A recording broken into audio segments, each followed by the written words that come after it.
ઓમ શ્રી ગણેશાય નમઃ. જય શ્રી કૃષ્ણ મિત્રો. આજે આપણે સાંભળીશું હનુમાનજીની કથા. હનુમાનજીની કથા મંગળવાર અને શનિવાર આ બે વિશેષ દિવસે સાંભળવી જોઈએ. આ બંને દિવસ હનુમાનજીને સમર્પણ છે અને આમ રોજ મિત્રો તમે હનુમાનજીની કથા સાંભળો તો પણ ખૂબ જ સારું છે. ઓમ અંજનાય વિદ્મહે વાયુપુત્રાય ધીમહિ તન્નો હનુમંત પ્રચોદયાત. તો મિત્રો આપણે પૂરા શ્રદ્ધા ભક્તિ ભાવથી હનુમાનજીની કથા સાંભળીશું. વિડીયો સારો લાગે તો લાઈક અને શેર જરૂર કરજો. કમેન્ટ બોક્સમાં હનુમાનજીનું નામ પણ જરૂર લખજો. ચેનલને સબસ્ક્રાઈબ કરવાનું ભૂલશો નહીં. હનુમાનજીની કથા રોજ સાંભળજો અને તમારા સગાવાલા મિત્રો બંધુ બધાને શેર કરજો. જય હનુમાન, જય બજરંગબલી. શેઠ અને તેના દીકરાની આ કથા છે. દીકરાની અને વહુની. એક ગામમાં એક શેઠ તેના પરિવાર સાથે રહેતા હતા. સાહુકારને બે દીકરા હતા, રમેશ અને રાઘવ. રમેશ મોટો દીકરો હતો. તેની પત્ની નંદની હનુમાનજીની બહુ મોટી ભક્ત હતી. તે દર મંગળવારે હનુમાનજીનું વ્રત કરતી હતી. શેઠને આ વાત જરા પણ પસંદ ન હતી. એ પૂજા પાઠમાં જરા પણ વિશ્વાસ કરતા જ ન હતા.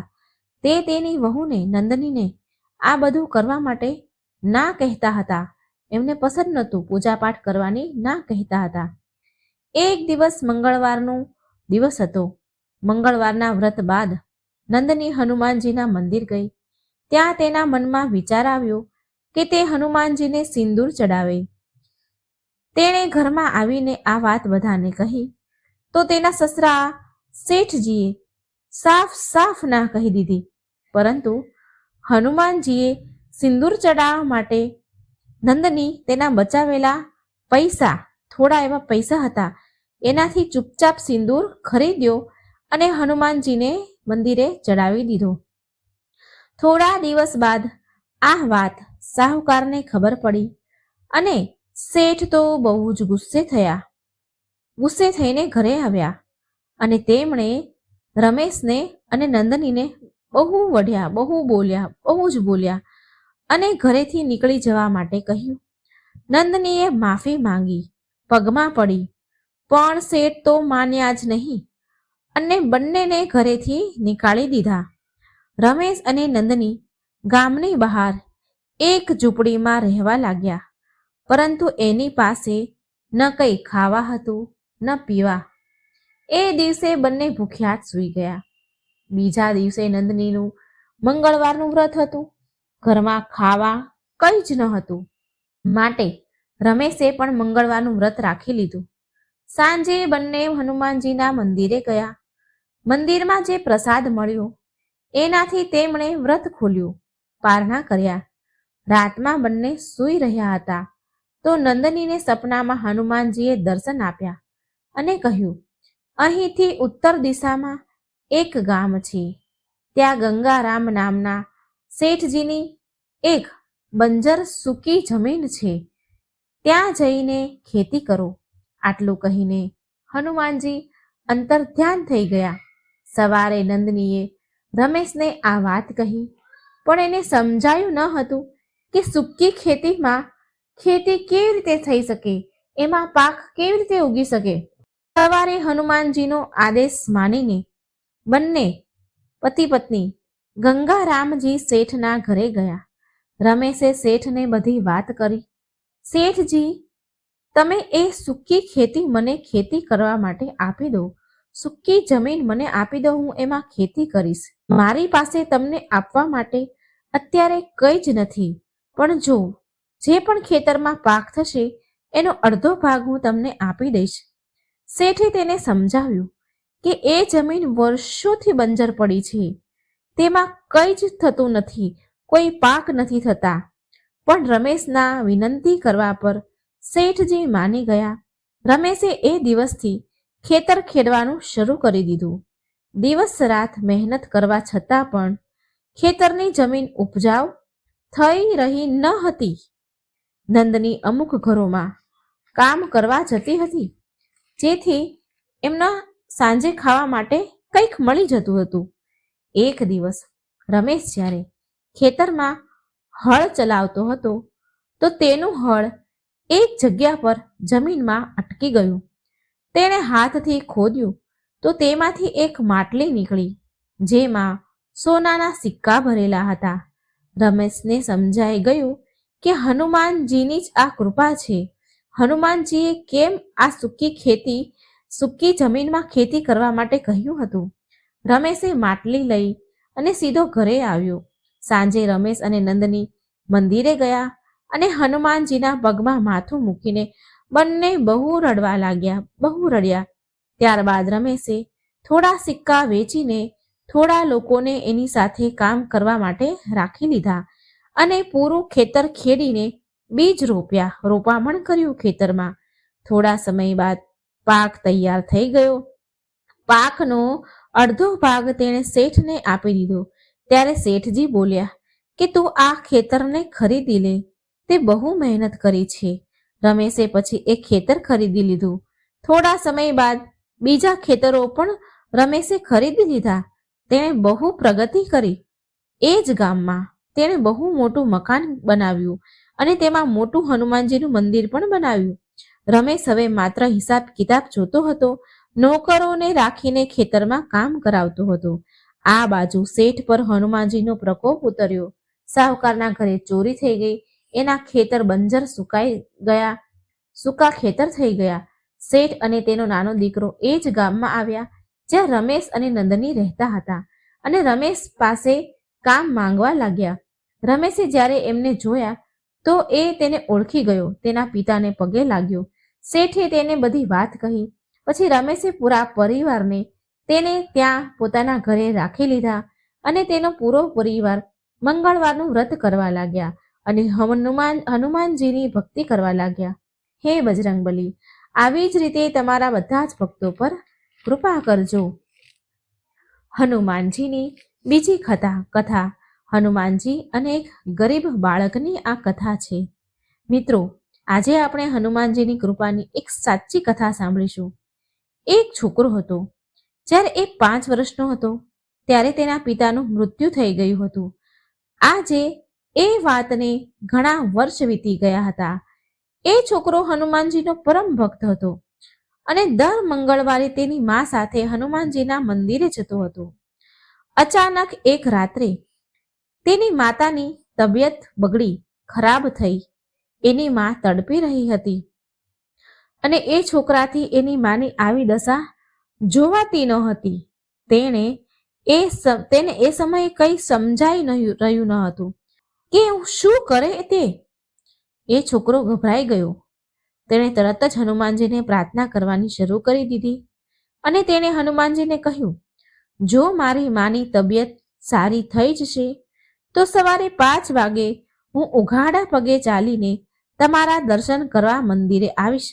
પ્રાર્થના કર્યા બાદ ચમત્કાર રૂપથી જોયું કે તેની મા એકદમ સાજી થઈ ગઈ, સારું થઈ ગયું.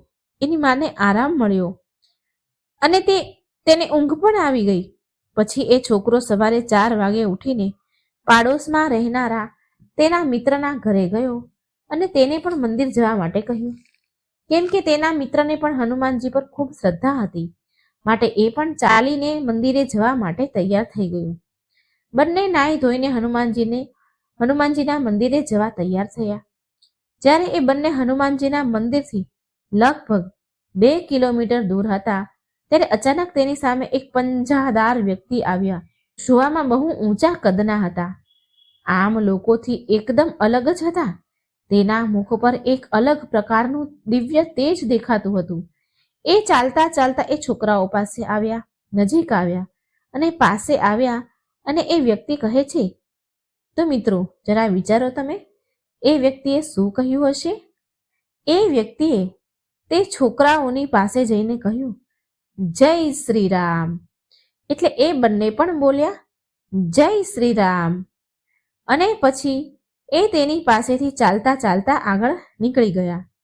તે વ્યક્તિનો પ્રભાવ કંઈક એવો હતો કે એ છોકરાઓ પાછળ વળીને જોવા માટે પોતાને રોકી ન શક્યા અને એ બંને તરત જ પાછું વળીને જોયું તો પાછળ કોઈ જ ન હતું. તેમણે હનુમાનજીના મંદિરે જઈ દર્શન કર્યા. પછી ઘરે આવીને તેમણે એ ઘટના યાદ કરી તો એ બંનેને સમજાઈ ગયું કે હનુમાનજીના દર્શન તો તેમને રસ્તામાં જ થઈ ચૂક્યા હતા. મિત્રો, હનુમાનજીનો મહિમા ખૂબ અપરંપાર છે. હનુમાનજી તેના ભક્તોની બધી તકલીફ સંકટ દૂર કરે છે અને તેમની સહાયતા કરવા માટે હંમેશા તત્પર રહે છે. હંમેશા સહાય કરવા માટે હનુમાનજી આવે છે.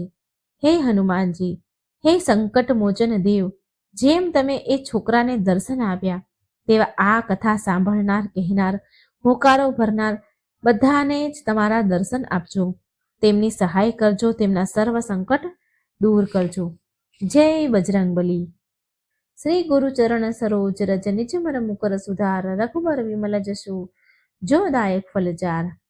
આનો અર્થ એ છે કે શ્રી ગુરુ મહારાજના ચરણ કમળોની ધૂળથી આપણા મનરૂપી દર્પણને પવિત્ર કરીને શ્રી રઘુવરના નિર્મળ યશનું વર્ણન કરું છું, જે ચારેય ફળ, ધર્મ, અર્થ, કામ અને મોક્ષ દેનારા છે.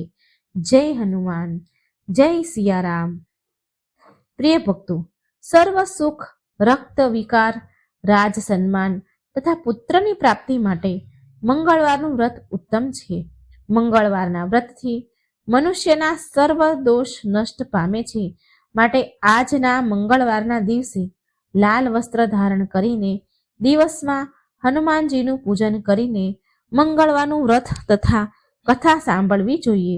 આનાથી વ્યક્તિને બળ, બુદ્ધિ, વિદ્યાની પ્રાપ્તિ થાય છે તથા સંકટ મોચન હનુમાનજીની કૃપા ભક્તો પર સદા રહે છે. સંકટ દૂર કરી દે છે ભગવાન. તો આજે આપણે સાંભળીશું મંગળવારના દિવસે સાંભળવામાં આવતી મંગળવારની દુર્લભ કથા. એક નગરમાં એક બ્રાહ્મણ પરિવાર રહેતો હતો.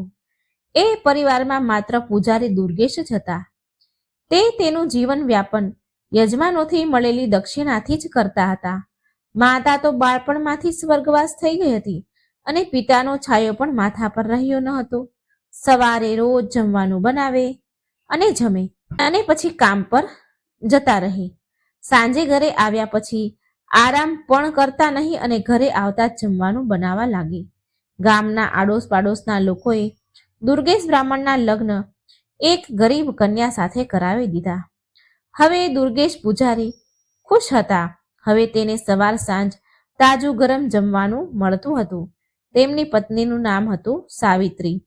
સાવિત્રી ગરીબ ઘરની જરૂર હતી, પણ એ ઘરના કાર્યમાં નિપુણ હતી અને સાથે સાથે સામાજિક કાર્યમાં પણ નિપુણ હતી અને તે હનુમાનજીની પરમ ભક્ત હતી.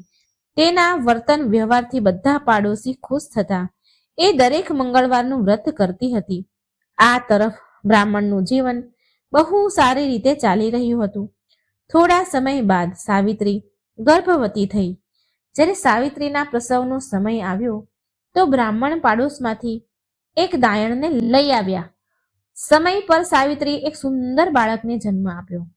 આ બાજુ દુર્ગેશ બ્રાહ્મણે નવ જન્મેલા બાળકને એક કપડામાં લપેટ્યો અને તેને લઈને ઘરેથી નીકળી ગયા. થોડા સમય બાદ એ ગંગાના તટ પર પહોંચી ગયા. થોડી વારમાં ગંગાના તટે પહોંચ્યા. દુર્ગેશે એ બાળકને એના બંને હાથમાં લઈને ગંગાજીમાં 3 વાર ડૂબકી લગાવી. પછી બ્રાહ્મણ દુર્ગેશે સીધા તેના કાનમાં કોઈ મંત્ર બોલ્યા, મંત્ર ફૂંક્યો. એટલામાં તો છોકરા સાથે દુર્ગેશની વાત થવા લાગી. દુર્ગેશે બાળકને પૂછ્યું, બતાવ કે આપ મારા કરજદાર છો કે હું આપનો કરજદાર છું, અને હું કેટલાનો કરજદાર છું? જો કરજદાર છું તો કેટલાનો છું? તો તે બાળક બોલ્યું કે મારા 50 રૂપિયા તમારી પાસે છે, એ તમે મને પાછા આપ્યા ન હતા. તમારા બાળકોએ પણ તમારું કર્જ ચૂકવ્યું ન હતું. આટલું સાંભળીને બ્રાહ્મણ દુર્ગેશે તેને 50 રૂપિયા આપ્યા અને બોલ્યા કે લ્યો, તમારું અને મારું હિસાબ બરાબર ચૂકતે થઈ ગયું. એટલે બાળક બોલ્યું, હા, હિસાબ પૂરો થયો. આ વાત સાંભળીને દુર્ગેશ પૂજારી કોઈ મંત્ર વાંચે છે, કોઈ મંત્ર બોલ્યા અને બાળકના ઊંધા કાનમાં ફૂંક મારી અને તેને ગંગાજીમાં પ્રવાહિત કરી દીધું અને તેના ઘરે ચાલ્યો આવ્યો. તેમણે એની પત્ની સાવિત્રીને કહ્યું, બધું સમજાવી દીધું કે એનું મારા પર કર્જ હતું, એટલે એનું કર્જ મેં ચૂકતે કરી દીધું અને તેને પાછું મોકલી દીધું. જો હું આવું ન કરત ને તો ખબર નહીં તે આપણે ત્યાંથી ક્યારે ચાલ્યો જાત. એ સમયે આપણને બહુ દુઃખ થાત. હવે સાવિત્રી તેના પતિની વાતથી પૂરી રીતે સંતુષ્ટ હતી. જ્યારે સાવિત્રી બીજી વાર ગર્ભવતી થઈ અને સમય પર એણે એક સુંદર પુત્રને જન્મ આપ્યો, એટલે દુર્ગેશે તેની સાથે પણ આમ જ કર્યું. એ બાળકને એક સફેદ કપડામાં લઈને ગંગાજીના ઘાટ પર ચાલી નીકળે છે. ત્યાં પહોંચીને ગંગાજીમાં જાય છે અંદર અને એ બાળકને પણ ગંગાજીમાં 3 ડૂબકી લગાવે છે અને તેના સીધા કાનમાં મંત્ર વાંચે છે, ફૂંક મારે છે અને બાળક સાથે વાત કરે છે. અને એને પૂછ્યું કે બાળક, આપણે ગંગાજીની અંદર છીએ, તો તું મને બતાવ કે તું મારો કર્જદાર છે કે હું તારો કર્જદાર છું, અને હું કર્જદાર છું તો કેટલો છું? તો બાળક બોલ્યું કે તમારા મારી પાસે 100 રૂપિયાનું કર્જ છે, જે મારે તમને આપવાનું છે. તો દુર્ગેશે કહ્યું કે બાળક, આપણે ગંગાજીના પવિત્ર જળમાં ઊભા છીએ અને હું આપને કર્જમાંથી મુક્ત કરું છું. મારો અને તમારો બધો જ હિસાબ બરાબર. તો એ બાળક બોલ્યું, ઠીક છે, જો તમે વચન આપી રહ્યા છો તો ઠીક છે. આમ કહીને દુર્ગેશે તેના ઊંધા કાનમાં ફૂંક મારી મંત્ર વાંચ્યો અને બાળકને ગંગાજીમાં પ્રવાહિત કરી દીધું.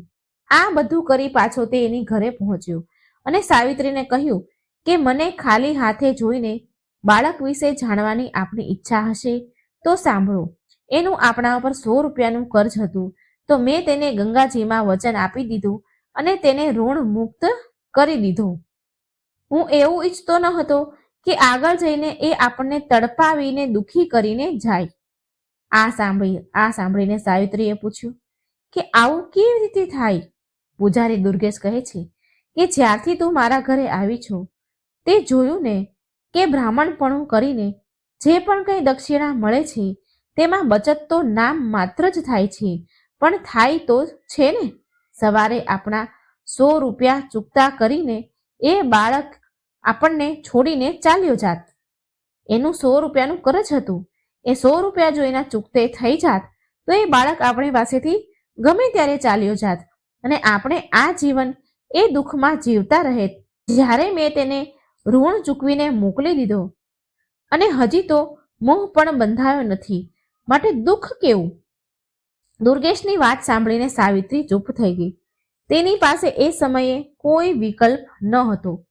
છતાં પણ સાવિત્રીને દુઃખ બહુ જ હતું. કોને દુઃખ ન થાય? એક માં કહેવાય ને.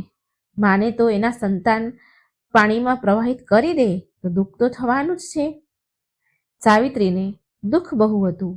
એ તેની વ્યથા કોઈને કહી શકતી ન હતી, પણ અંદર મનમાં ને મનમાં તૂટતી જતી હતી. હવે એ પહેલા જેવી હસમુખી રહી ન હતી. તેનું કમળ જેવું મુખ કરમાવા માંડ્યું હતું. એકવાર એક ડોશીમાં જે તેના પાડોશમાં રહેતા હતા, તેણે આનું કારણ પૂછ્યું, જાણવાની ઈચ્છા કરી. એ ઉદાસ રહેતી હતી તો કારણ જાણવાની ઈચ્છા વ્યક્ત કરી. સાવિત્રી એ ડોશીમાને બહુ માનતી હતી, માટે તેણે તેના આગ્રહને ના ન કહ્યું અને તેની આપ બીતી તેની બધી જ વાત એ ડોશીમાને કહી. બધી જ વિસ્તારતી વાત સાવિત્રીએ એ ડોશીમાને કહી દીધી. તો ડોશીમા કહે છે, જો સાવિત્રી, આપણા રાજા બહુ દયાળુ છે અને એ બધાનું સાંભળે છે. કાલે તું મારી સાથે આવજે અને રાજાને બધી વાત કહેજે. સાવિત્રી બોલી, ઠીક છે માજી. બીજા દિવસે જેવો દુર્ગેશ કામ પર ગયો તો પાડોશી ડોશીમાં આવી ગયા અને બોલ્યા, ચાલ ચાલ સાવિત્રી, જલ્દી ચાલ, રાજા પાસે જઈએ. સાવિત્રી તો તૈયાર થઈને જ બેઠી હતી. એ રાજાની પાસે દરબારમાં ગઈ. ડોશી અને સાવિત્રી બંને દરબારમાં જાય છે. ત્યાં પહોંચ્યા પછી રાજાએ તેની બધી વાત ધ્યાનથી સાંભળી. વાત સાંભળી રાજાએ ડોશીને કહ્યું, હવે આ જવાબદારી ડોશીમાં તમારી છે. માજી, આગળ જ્યારે આ સાવિત્રીને ફરી બાળક થવાનું હોય ત્યારે તમે મને સમાચાર આપજો અને સાવિત્રીને કહ્યું, તું પણ ભૂલી ના જતી અને ડોસીમાને યાદ કરી મારી પાસે મોકલી દીજે. આમ આશા ભરી બંને ઘરે આવી. સાવિત્રી અને પાડોશન ડોસીને રાજા પાસેથી આશ્વાસન મળ્યા બાદ તે નિશ્ચિત થઈ ગયા હતા. ડોસી તો પૂરી રીતે અસ્વસ્થ હતી, પણ સાવિત્રીએ તેના મૃત્યુ પામેલ બંને સંતાનો વિશે વિચારીને જ આ બધું કરી રહી હતી. જન્મ આપેલ બાળકનું મુખ પણ તેણે સરખી રીતે જોયું ન હતું અને તેના પતિ દુર્ગેશને તો કોઈ દુઃખ જ ન હતું. એ જે કંઈ કરી રહ્યા હતા એ તો એના ભવિષ્ય વિશે વિચારીને કરી રહ્યા હતા. દુર્ગેશે તેના અસીમ પ્રેમ અને સ્નેહથી સાવિત્રીને મહા દુઃખથી ઉગારી લીધી હતી. હવે બંનેમાં પરસ્પર પ્રેમની ધારા વહેવા લાગી અને સાવિત્રી ફરીથી હનુમાનજીની પૂજા અર્ચના કરવા લાગી. આનો પ્રતાપ એ થયો કે સાવિત્રીએ ત્રીજી વાર ગર્ભધારણ કર્યું. સાવિત્રીએ તેના પાડોશી ડોશીના માધ્યમથી રાજાને સમાચાર મોકલાવ્યા. રાજાએ તેમને સમજાવી દીધું કે ચિંતા ન કરતા, જ્યારે પ્રસવ થવાનો હોય ત્યારે મને સૂચિત કરી દેજો, હું બધું જ મારી જાતે કરી લઈશ. સાવિત્રી ખુશ હોવાની સાથે સાથે જૂની યાદોથી હેરાન પરેશાન પણ હતી. એ દર સમયે તેના ત્રીજા સંતાનની ચિંતામાં ડૂબી રહેતી હતી. સમયે સમયે પેલા ડોશીમાં આવીને તેને સમજાવતા હતા. આવી રીતે ધીરે ધીરે ગર્ભ અવસ્થા પૂરી થવા લાગી. પ્રસવનો સમય પણ આવી ગયો. સાવિત્રીએ દુર્ગેશને કહ્યું, તમે પાડોશમાં રહેતા ડોશીમાને મારી પાસે છોડીને જાઓ, દાયણને બોલાઈ આવો. દુર્ગેશ પૂજારી પાડોશન ડોશીમાને તેની પત્ની પાસે છોડી અને દાયણને બોલાવા ચાલ્યા ગયા. સાવિત્રીએ ડોશીમાને કહ્યું કે તમે રાજાને ખબર આપી દો, માટે જ મેં તમને પહેલા અહીં બોલાવી લીધા છે. જ્યાં સુધી દાયણ આવી ત્યાં સુધી રાજા પણ વેશ બદલીને દુર્ગેશના ઘરની પાસે પહોંચી ગયા અને આમ તેમ આટા મારવા લાગ્યા. થોડા સમય બાદ બાળકના રડવાનો અવાજ આવ્યો. ત્યારે પૂજારી દુર્ગેશ અંદર ગયો અને એક સાફ નવા કપડામાં તેને લપેટી લીધો અને ઘરેથી નીકળી ગયા. જ્યારે રાજાએ દુર્ગેશને બહાર નીકળતા જોયા તો રાજા પણ તેનાથી થોડું અંતર રાખીને તેની પાછળ પાછળ ચાલવા લાગ્યા. થોડા સમય બાદ દુર્ગેશ ગંગાના તટ પર પહોંચે છે. બાળકને લઈને એ ગંગાજીમાં ગયા અને કમર સુધી પાણીમાં ગયા અને ઊભા રહી ગયા. પછી દુર્ગેશે એ બાળક સાથે 3 ડૂબકી લગાવી અને તેના સીધા કાનમાં કોઈ મંત્ર ફૂંક્યો. હવે બાળક વાત કરવા માટે સક્ષમ હતું. એટલે દુર્ગેશે એને પૂછ્યું કે બતાવો કે મારો કર્જ તમારી ઉપર છે કે તમારો કર્જ મારી ઉપર છે, અને મારો કર્જ છે તો કેટલો છે? એટલે બાળક બોલ્યું કે મારું તમારા ઉપર 50,000 રૂપિયાનું કર્જ છે. દુર્ગેશે તેના મનની તસલ્લી માટે બાળકને ફરી પૂછ્યું, જોઈ લ્યો, આપણે ગંગાજીમાં ઊભા છીએ, સાચું સાચું બોલજે, નહીં તો ગંગાજીમાં ઊભા છીએ પાપ લાગશે. આ સાંભળી બાળક બોલ્યું કે હું સત્ય કહું છું કે મારી ઉપર તમારા 50,000 રૂપિયાનું કર્જ છે. પૂજારી દુર્ગેશે બાળકના ઊંધા કાનમાં મંત્ર ફૂંક્યો અને બાળક તેના અસલ રૂપમાં આવીને રડવા લાગ્યું. આ બધું રાજા દૂરથી ઊભા જોઈ રહ્યા હતા. હવે દુર્ગેશ તે બાળકને ગંગામાં ડૂબકી લગાવવાનું શરૂ કરી દે છે. રાજા કઈ કરે તે પહેલા દુર્ગેશ બાળકને કપડામાં લપેટીને જળથી બહાર નીકાળીને કિનારા પર આવી ગયા. હવે પૂજારી તે બાળકને લઈને તેના ઘરે આવી ગયા. રાજાના મનમાં હવે એ જાણવાની ઉત્સુકતા વધતી જતી હતી કે અંતે આણે પહેલા બાળકને ગંગામાં પ્રવાહિત કેમ કરી દીધા અને આ બાળકને કેમ લઈને આવ્યા. માટે રાજાએ તેના અસલ રૂપમાં આવીને દુર્ગેશને રોકી લીધો. રાજાને જોઈને દુર્ગેશ પ્રણામ કરે છે. રાજાએ દુર્ગેશને પૂછ્યું, મને એ કહે કે તારા આગળ 2 બચ્ચા થયા તેને ગંગાજીમાં પ્રવાહિત કેમ કરી દીધા? દુર્ગેશ બોલ્યો, મહારાજ, તમે એ વાતને સારી રીતે જાણો છો કે એક બ્રાહ્મણને દક્ષિણામાં શું અને કેટલું મળે છે. કોઈ 1.25 શેર આપે છે, કોઈ 1.25 શેર સીધું આપે છે, કોઈ થોડું અનાજ આપે છે. તેનાથી પેટ પૂજા થઈ જાય છે. પૈસા બચવા તો દૂરની વાત છે. માટે મેં મારી વિદ્યાથી એ બંને બાળકોને પૂછી લીધું કે એનું મારા ઉપર કેટલું કરજ છે, મારું એના પર કેટલું કરજ છે. તો એમાંથી પહેલા બાળકનું મારા પર કર્જ હતું, બીજા બાળક પર મારું કર્જ હતું. એ કર્જ એટલું હતું કે એ બંને અમને છોડીને ચાલ્યા જાત તો અમારી તો કમર જ તૂટી જાત ને. માટે જો એ બંનેના હિસાબ ચૂકતા કરીને મેં ત્યાં ગંગાજીમાં જ મેં પ્રવાહિત કરી દીધા. રાજા બોલ્યા, તો પછી આને કેમ બચાવ્યું? આ ત્રીજા બાળકને કેમ બચાવ્યું? દુર્ગેશ બોલ્યું કે આ બાળકનું કર્જ 50,000 રૂપિયા છે અમારા પર, અમને ચૂકવવાના છે આ બાળકને, માટે આશા છે કે આ અમારા અંતિમ સંસ્કાર એના હાથોથી જ કરશે. રાજા દુર્ગેશ પૂજારીની વાત સાંભળી આશ્ચર્યચકિત થઈ ગયા. સાથે એ શાંતિ પણ મળી. જેમ તેમ પણ સાવિત્રીનું બાળક તો બચી ગયું. સાવિત્રીને બાળક તો મળી ગયું. દુર્ગેશ બાળકને લઈને ઘરે પહોંચ્યો. આ જોઈ સાવિત્રી મનમાં ને મનમાં રાજાને ધન્યવાદ કરવા લાગી. દુર્ગેશે તે બાળક સાવિત્રીને આપતા કહ્યું, લે, આ પુત્ર આપણું પૂરું જીવન નીકાળી દેશે અને અંતિમ સંસ્કાર પણ કરશે. હવે બ્રાહ્મણ દુર્ગેશના ઘરમાં ખુશીઓ મનાવવા લાગ્યા. તેમણે એના સામર્થ્ય અનુસાર જમણવાર કરાવ્યો. દુર્ગેશે તેના નામકરણ સંસ્કાર પણ કર્યા. જન્મ નક્ષત્રના હિસાબથી એનું નામ પહેલો અક્ષર ચ હતો, એટલે બાળકનું નામ ચંદ્રદેવ રાખવામાં આવ્યું. મેષ રાશિ અને અશ્વિન નક્ષત્રમાં જન્મેલ આ જાતકની કુંડળીમાં બહુ ભાગ્ય સારું હતું, ભાગ્યશાળી હતો બાળક. એની ભાગ્ય રેખા પણ બહુ પ્રબળ હતી. તેના જીવનમાં ધનનો અભાવ તો હતો જ નહીં. ચંદ્રદેવના જન્મ બાદ દુર્ગેશ બ્રાહ્મણના સારા દિવસો શરૂ થઈ ગયા. પહેલા દુર્ગેશને ભરણ પોષણ માટે ઘણી ભાગ દોડ મહેનત કરવી પડતી હતી, પણ હવે એનું ગુજરાન સારી રીતે થવા લાગ્યું. તેમનું બ્રાહ્મણપણું સારી રીતે ચાલવા લાગ્યું. ધીરે ધીરે ચંદ્રદેવ પણ ચંદ્રકલાની જેમ મોટો થવા લાગ્યો, વધવા લાગ્યો. 5 વર્ષનો થયો ત્યારે તેને એક સંસ્કૃત સ્કૂલમાં દાખલ કર્યો. ચંદ્રદેવ ભણવામાં બહુ તેજ હોશિયાર હતા.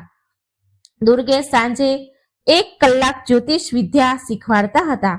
રોજ જ્યોતિષ વિદ્યા શીખવાડવા લાગ્યા. પુત્ર ચંદ્રની બુદ્ધિ વિલક્ષણ હતી અને જે પણ મંત્ર બતાવવામાં આવે તે યાદ કરવો એ તો એના ડાબા હાથની રમત હતી. સંસ્કૃતમાં પ્રથમ અંક મળતો હતો. પ્રથમ અંક મેળવ્યા બાદ તેને તેના પિતા પાસેથી પણ જ્યોતિષ વિદ્યા દીક્ષા પૂરી પ્રાપ્ત કરી લીધી. ચંદ્રદેવ પ્રથમ વર્ષ સંસ્કૃતનું પૂરું કરે છે ત્યાં સુધીમાં તો તે એક નવ યુવક થઈ ચૂક્યો હતો. 14 વર્ષની ઉંમરમાં તે 18 વર્ષનો હોય એવો લાગતો હતો. વિદ્યા પણ બરાબર સરસ મેળવી લીધી હતી. બ્રાહ્મણ અને તેની પત્ની સાવિત્રી તેના પુત્રને આવી રીતે મોટો થતા જોઈને મનમાં ને મનમાં ભગવાનને ધન્યવાદ કરે છે. સાવિત્રી એના પુત્રને નિહાળતી અને ભગવાનને ધન્યવાદ કરતી, હનુમાનજીનો ધન્યવાદ કરતી અને રાજાનો પણ આભાર માનતી. અને સાવિત્રીને એ તો ખબર જ ન હતી કે આમાં રાજાનું કોઈ યોગદાન નથી. હવે ચંદ્રદેવ સંસ્કૃતમાં 1 વર્ષ કર્યા બાદ આગળ ભણવા માટે તેના માતા પિતાને ના કહી દે છે.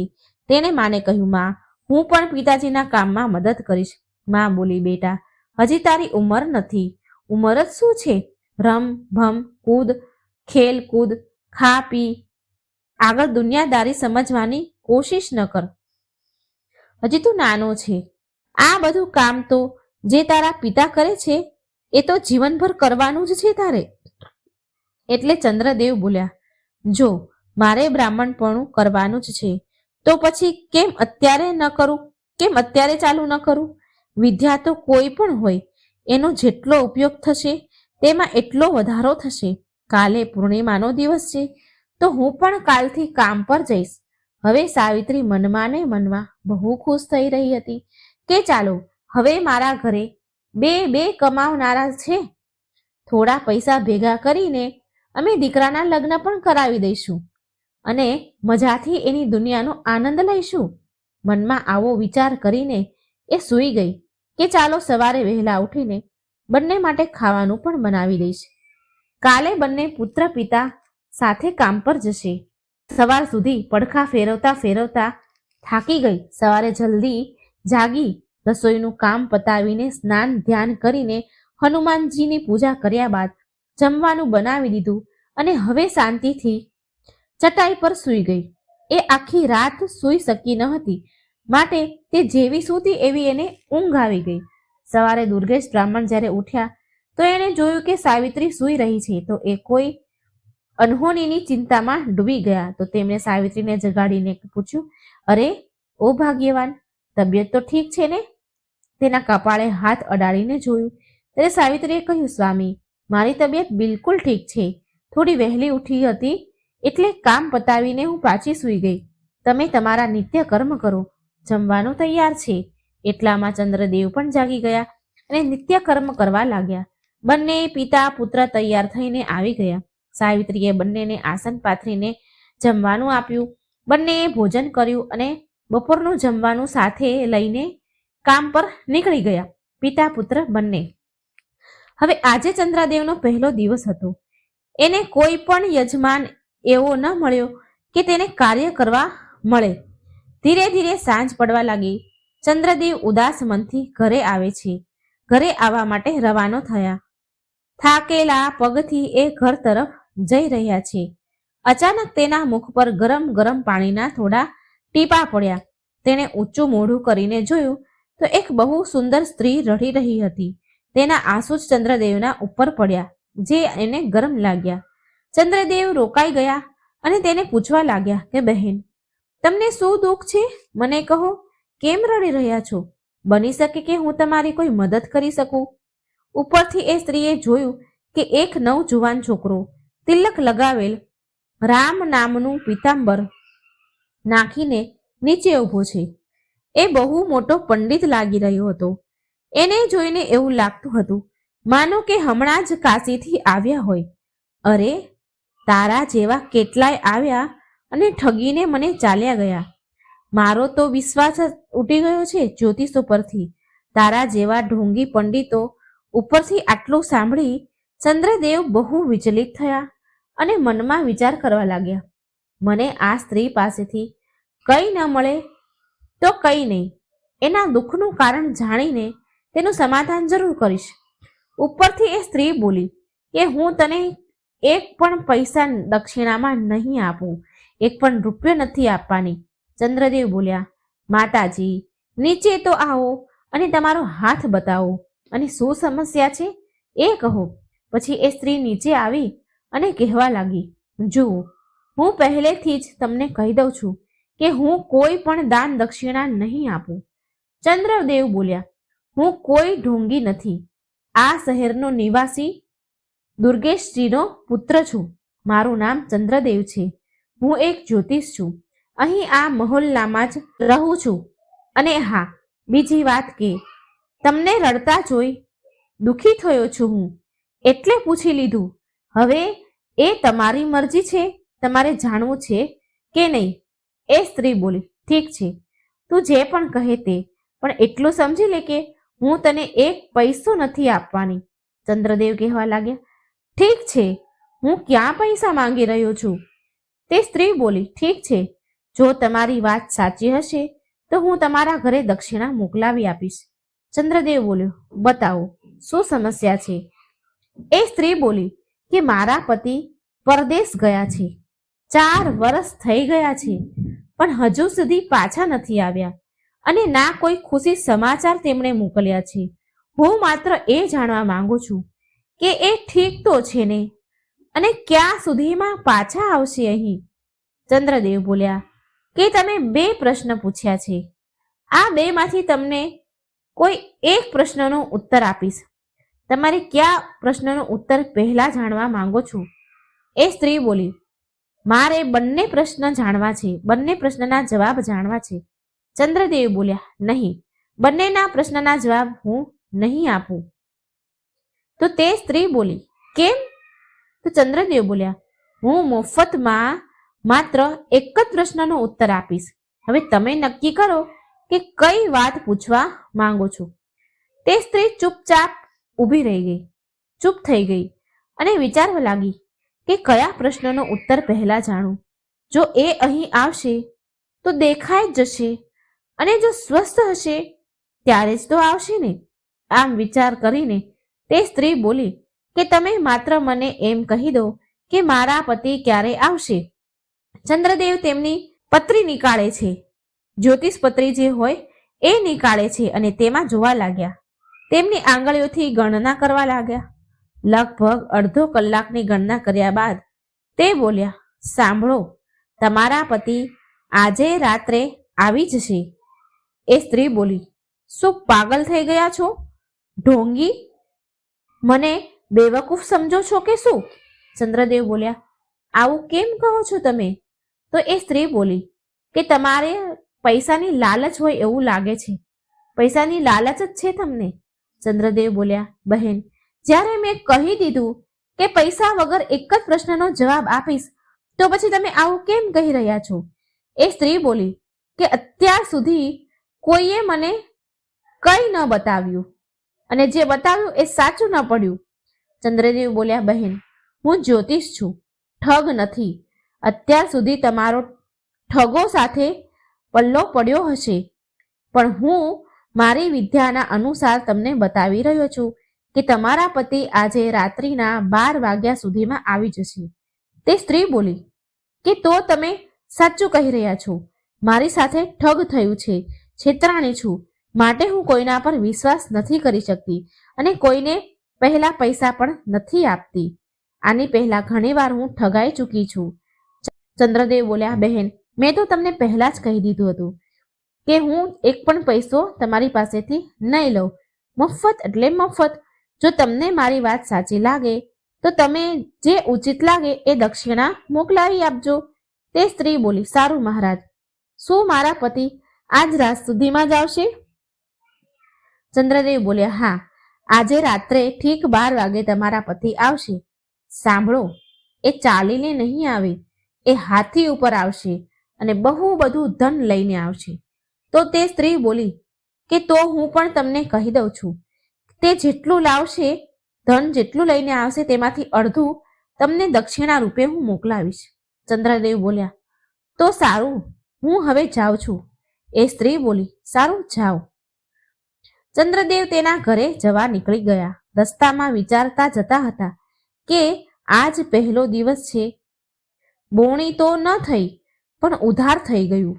આમ વિચારતા વિચારતા ઘરે પહોંચ્યા. હવે સાવિત્રી તેના પુત્રને આવતા જોઈ મનમાં વિચારે છે કે મારો લાડલો આટલો મોડો આવ્યો છે તો કમાણી પણ કંઈ સારી કરીને જ લાવ્યો હશે.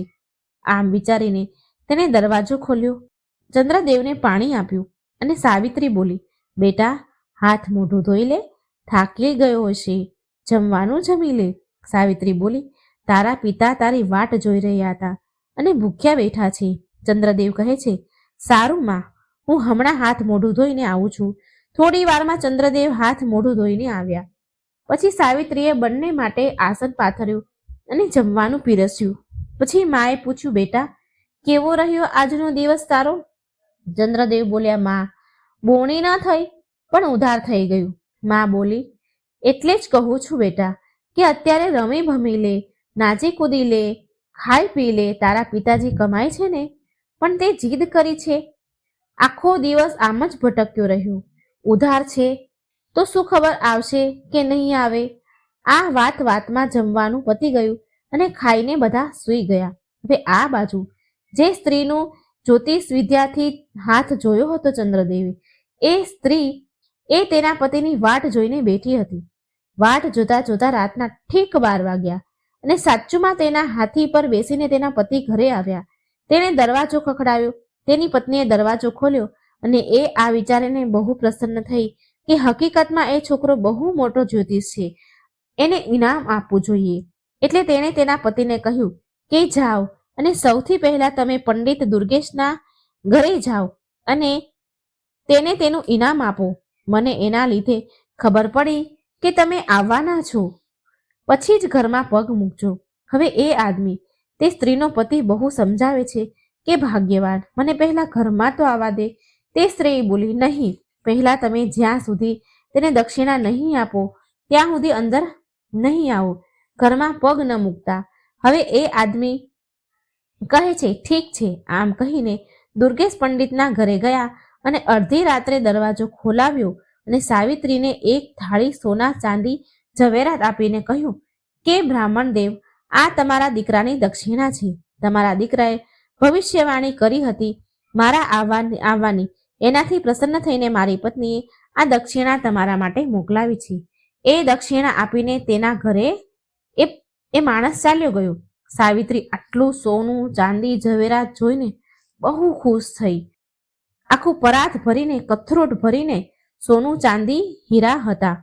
ઘરમાં અંદર મૂકીને મનમાં ને મનમાં વિચારવા લાગી, મારા પતિએ તો આમનામ જ અત્યાર સુધી કર્યું, અત્યાર સુધી પણ મારા દીકરાએ તો ઘર ભરી દીધું.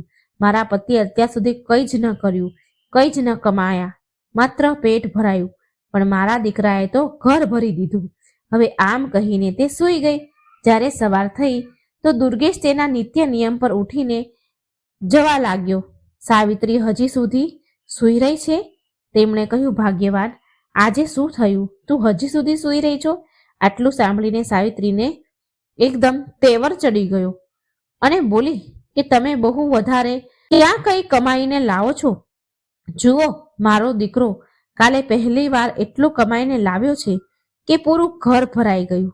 દુર્ગેશ આ સાંભળીને ચોંકી ગયો અને બોલ્યો કે સાવિત્રી, તું શું બોલે છે? સાવિત્રી બોલી, હા, સાચું કહું છું. તમારા દીકરાએ કાલે જે દક્ષિણા ઉધાર રાખી હતી તેને રાતમાં જ યજમાને પહોંચાડી દીધી. આ જુઓ, એક પરાત ભરીને મુદ્રાઓ છે. આ જોઈને દુર્ગેશ એના માથા ઉપર હાથ મૂકીને જમીન પર બેસી ગયો અને રડવા લાગ્યો. આમ કરતા જોઈ સાવિત્રી પૂછવા લાગી, અરે, આ તમે શું કરી રહ્યા છો? તો દુર્ગેશ બ્રાહ્મણ કહે છે સાવિત્રીને, અરે સાવિત્રી, પહેલા તું અંદર જઈને જો તારો પુત્ર જીવતો છે કે નહીં. સાવિત્રી તો આંખો મોટી કરીને ગભરાઈ ગઈ અને તે ભાગી ભાગી ઘરની અંદર ગઈ તો એણે જોયું કે એનો પુત્ર મરેલો પડ્યો છે અને તે જોર જોરથી રડવા લાગી. આ જોઈ દુર્ગેશ બોલ્યો કે મેં કહ્યું હતું ને કે પૂર્વજન્મના તેના બધા કર્જ ચૂકવીને આપણાથી મુક્તિ મેળવી લીધી છે આણે, માટે આપણે તેને કમાવા માટે ના કહેતા હતા. હવે તું હનુમાનજીની પૂજા કર. હવે એ જ આપણા પુત્રને પાછો લાવી શકે છે, જીવનદાન આપી શકે છે. એનું કર્જ હતું 50,000નું, એને ચૂકવી દીધું એટલે એ ચાલ્યો ગયો. આ સાંભળી સાવિત્રી અન્ન પાણી વગર 1 અઠવાડિયા સુધી ઉપવાસ કરતી રહી. 7 દિવસ પૂરા થયા તો એ મરણ અવસ્થામાં આવી ગઈ અને પડી ગઈ. આ જોઈ હનુમાનજી પ્રસન્ન થયા અને બોલ્યા, મેં આ બ્રાહ્મણને દર્શન ન આપ્યા તો બધા જ ભક્તોનો વિશ્વાસ મારા પરથી ઉઠી જશે. આમ વિચારીને હનુમાનજી મહારાજ તેની કુટિયામાં જ પ્રગટ થયા અને બોલ્યા, હે બ્રાહ્મણી, તે મંગળવારનું વ્રત કરીને મને બહુ પ્રસન્ન કર્યો છે. તે લગાતાર દરેક મંગળવારના વ્રત નિયમિત કર્યા છે. માંગ, તારે શું જોઈએ છે? સાવિત્રી બોલી, મારે પ્રભુ કશું જ નથી જોતું. અન્ન ધન નથી જોતા, સોનું નથી જોતું, મારે બસ મારો પુત્ર જોઈએ છે. હનુમાનજી બોલ્યા કે તારા ભાગ્યમાં જે લખ્યું હતું એ જ થયું છે. તો સાવિત્રી બોલી, નહીં નહીં પ્રભુ, પહેલા જ મારા 2 પુત્ર ચાલ્યા ગયા છે. મારા પતિએ તો એને મન ભરીને જોવા પણ નથી દીધા, માટે હું ઈચ્છું છું કે તમે મને મારા આ પુત્રને પાછો આપી દો. પ્રિય ભક્તો, આ સાંભળીને એ બ્રાહ્મણની કઠિન તપસ્યાથી પ્રસન્ન થઈને હનુમાનજીએ તથાસ્તુ કહ્યું અને બોલ્યા, જરા અંદર જઈને તો જો, તારો પુત્ર તને બોલાવી રહ્યો છે. સાવિત્રીએ જેવો રૂમમાં પગ મૂક્યો એનો પુત્ર હસતો રમતો એની માના ચરણોમાં પડી ગયો અને આ રીતે સાવિત્રીના મંગળવારના વ્રતના પ્રભાવથી તેના પુત્ર તેને પાછો મળ્યો, તેના પુત્રને જીવનદાન મળ્યું. તો પ્રિય ભક્તો, મંગળવારનું વ્રત અષ્ટસિદ્ધિ 9 નિધિને દેનારું છે. માતા સીતાએ હનુમાનજીને આશીર્વાદ આપ્યા છે કે મંગળવારના દિવસે વ્રત કરશે તથા જે તમારી સેવા પૂજા કરશે તો તેને ધન, પુત્ર, આરોગ્ય બધા પ્રકારના સુખોથી પરિપૂર્ણ થશે. એ દરેક પ્રકારના સંકટોથી મુક્ત રહેશે. તો બોલો બજરંગબલીની જય. જય સિયારામ, જય જય સિયારામ. ઓમ નમઃ શિવાય. મિત્રો, વાર્તા સારી લાગી હોય તો વિડીયોને લાઈક કરજો, શેર કરજો અને ચેનલને સબસ્ક્રાઈબ જરૂર કરી દેજો. કમેન્ટ બોક્સમાં શ્રદ્ધાથી હનુમાનજીનું નામ જરૂર લખજો. જય શ્રી કૃષ્ણ. રાધે રાધે. Thank you.